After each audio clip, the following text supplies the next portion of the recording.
Bienvenidos a una edición más de Al Cierre. La Comisión Económica para América Latina, CEPAL, una de las entidades más serias que analiza la realidad económica de la región, ha hecho un estudio reciente con relación al año 2014 en el cual destaca un dato que no deja de ser preocupante, en el cual fundamentalmente se señala que el descenso de la pobreza observado en los últimos años en América Latina se ha detenido. ¿Qué quiere decir esto? ¿Cómo interpretamos esta realidad?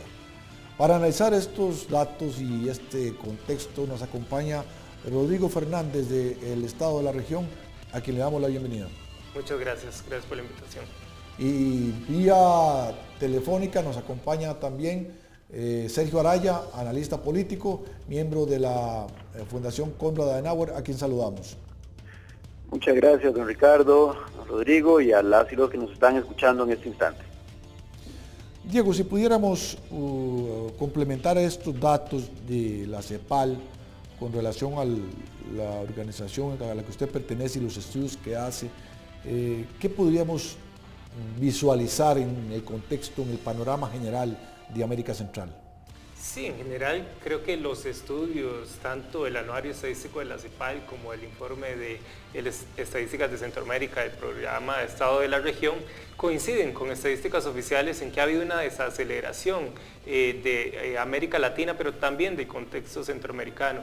Una desaceleración tanto de la reducción de la pobreza general y de la pobreza extrema, como también se ha venido desacelerando lo que es el ritmo de crecimiento económico posterior a la recuperación que traíamos de la crisis del 2009. En los últimos 2 años el crecimiento económico ha sido menor, el dinamismo comercial también ha sido menor, entonces coincidiría en que la actividad económica y social pues ha venido mermando.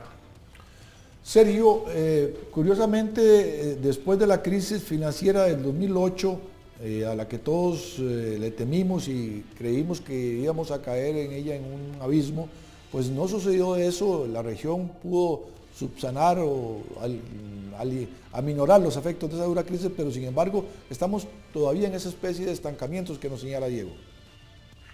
Sí, efectivamente, aquí hay varios aspectos a considerar. Uno de ellos es que para encarar de alguna forma los efectos potenciales de esa crisis, muchos países, y en el caso costarricense no fue la excepción, se utilizaron muchos recursos públicos.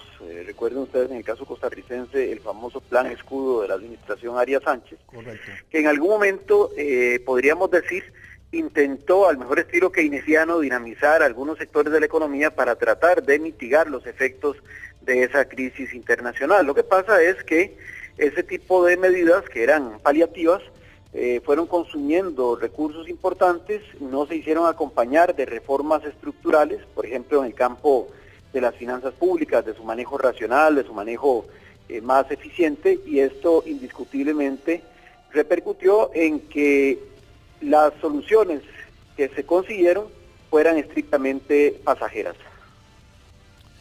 Diego, tenemos poco más de 600 millones de personas, de las cuales un 12% son las que viven en pobreza extrema. Sí, correcto. En total, en América Latina estamos hablando de 623 millones de personas. De estos, 167 millones de personas viven en pobreza general, e indigencia o pobreza extrema estamos hablando de 71 millones. Esto en América Latina.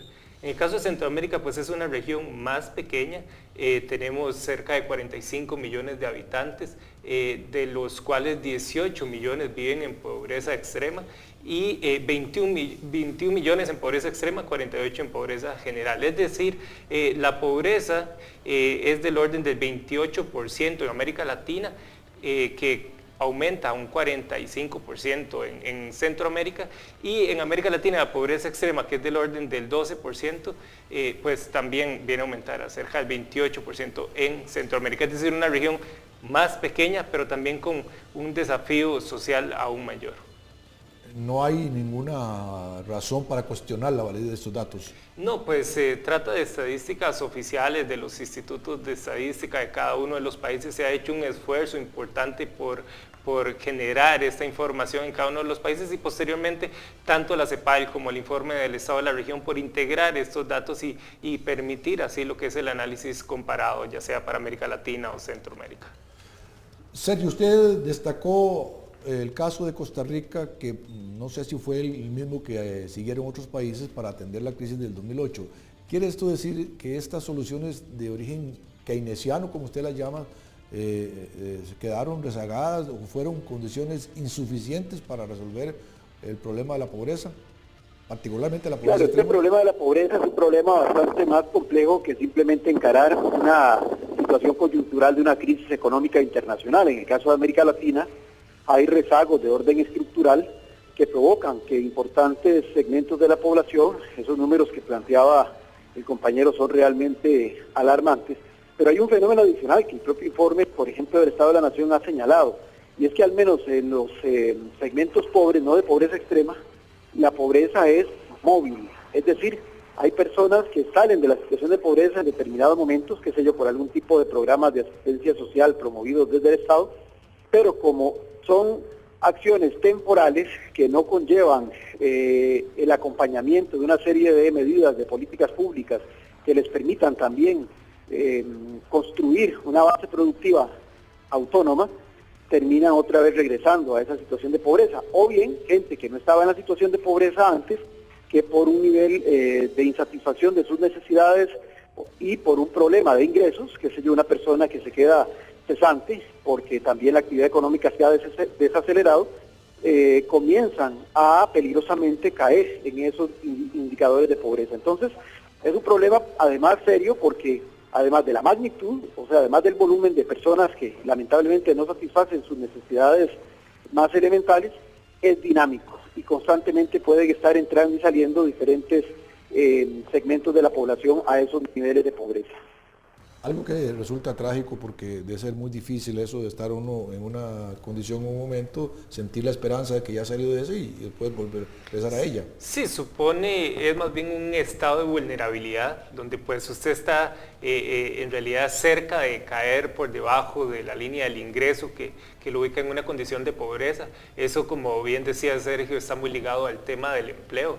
El Estado de la Nación ha determinado para el caso de Costa Rica como la tenencia de empleo para el principal sostén económico va a determinar el estar o no en condición de pobreza. Déjeme ese tema para nuestro próximo segmento porque vamos a hablar precisamente del desempleo en la región y en América Latina. Vamos a un corte comercial y regresamos en esta edición de Al Cierre.